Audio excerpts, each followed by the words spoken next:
সিউড়ি বিধানসভার বিভিন্ন এলাকায় পরিদর্শনে বিজেপি বিধায়ক অজয় পোদ্দার।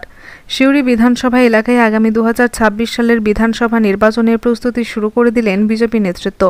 বৃহস্পতিবার কুলটি বিধানসভার বিধায়ক অজয় পোদ্দার সিউড়ির করিদ্ধা গ্রাম পঞ্চায়েতের বড় মহুলা এলাকায় পৌঁছে কর্মী সমর্থকদের সঙ্গে এক গুরুত্বপূর্ণ বৈঠক করেন।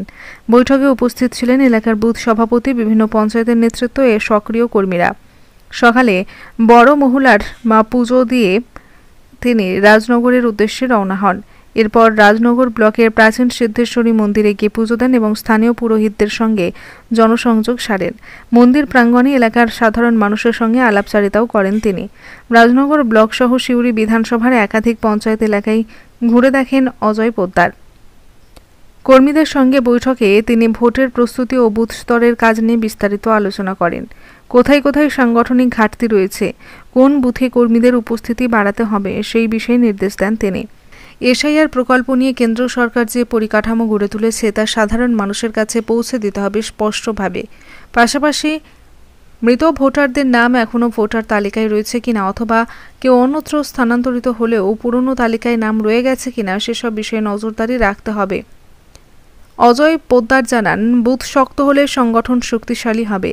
প্রতিটি এলাকায় মানুষের সঙ্গে যোগসূত্র বাড়ালে এখন এটাই মূল লক্ষ্য করতে হবে। দিনভর পরিদর্শনের পর রাজনগর থেকে তিনি ফেরেন সিউড়িতে। এলাকায় তার আগমন ঘিরে উচ্ছ্বাস দেখা যায় স্থানীয় বিজেপি কর্মী সমর্থকদের মধ্যে। অনেকেই জানান, বিধায়কের এই উদ্যোগে সংগঠনের প্রতি কর্মীদের আত্মবিশ্বাস আরও বেড়ে গেল।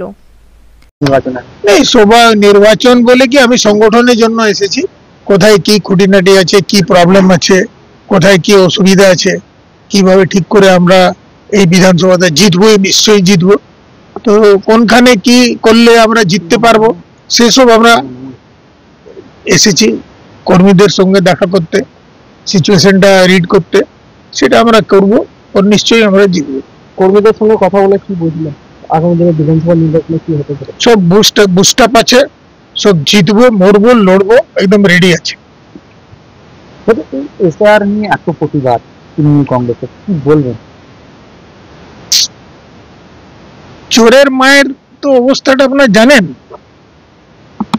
যদি তুমি সৎ আছো তো এসআইআর তো তোমার সবসময় হয়। পুরো দেশের জন্য বলেছি সুপ্রিম কোর্ট এসআইআর করতে, ইলেকশন কমিশন বলেছে পুরো দেশে এসআইআর করতে।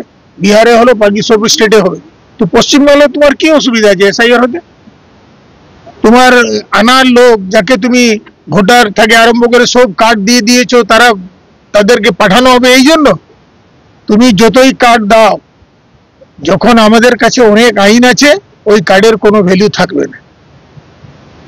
একের পর এক এমপি থেকে এমএলএরা আক্রান্ত হচ্ছে এই বিভিন্ন জায়গায় বিজেপি। এটা তো আপনারা দেখুন, আপনার চতুর্থ স্তম্ভ, আপনার তো চতুর্থ স্তম্ভ, আমরা একটা স্তম্ভ। আপনারা দেখুন পশ্চিম বাংলার অবস্থাটি কি, কোথায় যাচ্ছে বাংলা? বাংলা ভারতের গুরু ছিল, এখন পশ্চিম বাংলার অবস্থাটা শুধু ওই বলে কি এগিয়ে বাংলা, বিধানসভায় একটাই কথা, এগিয়ে বাংলা। কোথায় এগিয়ে বাংলা? বাংলার তো নামও নিশান নেই। এডুকেশন থেকে আরম্ভ করে সব জিনিসে জিরো হয়ে গেছে।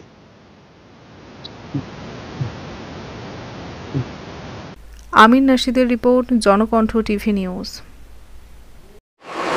আপনার জেলার নিয়মিত সংবাদ আপডেট পেতে জনকণ্ঠ টিভি নিউজের ফলো বোতামে ক্লিক করুন।